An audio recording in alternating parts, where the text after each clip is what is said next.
आशेतामुळे आमचे जीवन द्या म्हणजे 3 साल से वनवास काट रहे हैं, या तो हमें जहर दे दिया जाए। मंडी जिला के सरकाघाट उपमंडल के तहत पड़ने वाली ग्राम पंचायत भरनाल के 4 सगे भाई, बीवी, बच्चों और 99 वर्षीय माता पिता के साथ 2023 की आपदा के बाद वनवास काटने को मजबूर हैं। साल 2023 से घरों सहित इनकी जमीन लगातार धंस रही है और 2025 की आपदा के बाद अब इनके मकान बिल्कुल भी रहने लायक नहीं बचे। सारा दिन दिहाड़ी मजदूरी करने के बाद स्वयं अपनी जेब से किराए के कमरों में इन्हें रहना पड़ रहा है। 2025 की आपदा के बाद भी प्रदेश सरकार ने अभी तक कोई भी राहत राशि नहीं दी है।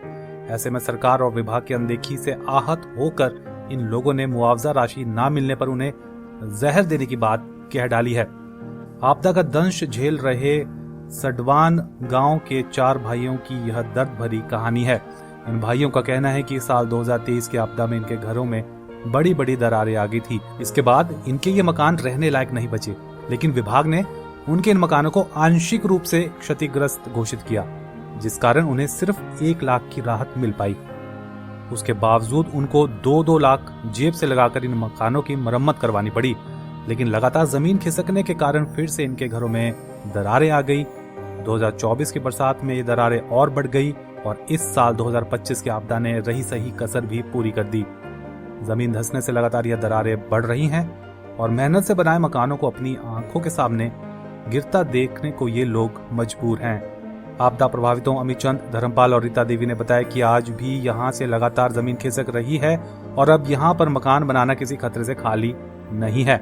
उन्होंने सरकार से घर बनाने के लिए जमीन और जल्द आपदा राहत राशि देने की मांग उठाई है।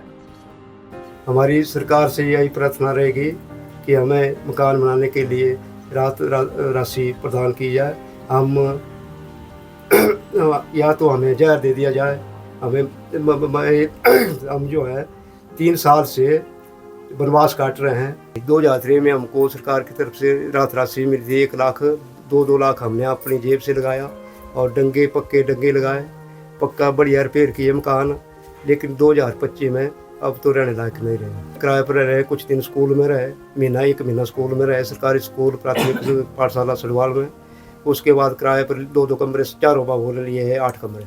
सब ने ऐसा ही आश्वासन दिया कि हम ये जो है डैमेज रिपोर्ट में डालेंगे और आपको मकान बनाने के लिए पैसे मिलेंगे। मैडम एसटी ने साहिबा ने भी ऐसा ही बोला और पटवारी जेई ने भी ऐसा ही बोला। लेकिन बाद में रिपोर्ट आंशिक के रूप में डाली गई और हम चाहते थे कि हमें 2 कमरों रहन बसेरा हो जाए। हम 3 साल से वनवास काट रहे हैं, बरसात में बाल बच्चों के साथ, और बूढ़े माँ बाप हम इनको संभालें कि अपने आप को संभालें कि बच्चों को संभालें।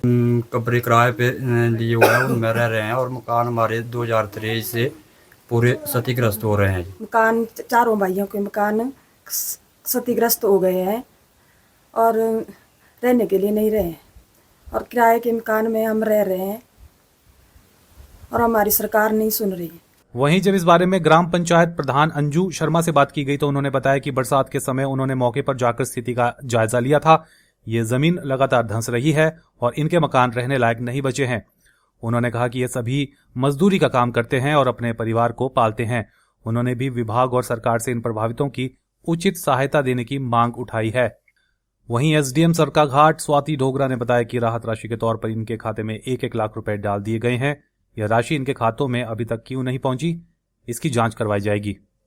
क्या आप बेफिक्र होकर प्रॉपर्टी में निवेश या प्रॉपर्टी खरीदना चाहते हैं तो ध्यान दें, मंडी हिमाचल के संजीव ठाकुर के नेतृत्व में majestic rise Chandigarh tri city की रियल एस्टेट इंडस्ट्री में भरोसे और मजबूती का प्रतीक बन चुका है। 15 सालों के अनुभव और हजारों सफल निवेश यात्राओं के साथ यह संस्था निवेशकों और परिवारों के सपने को साकार करने का विश्वास दिलाती है।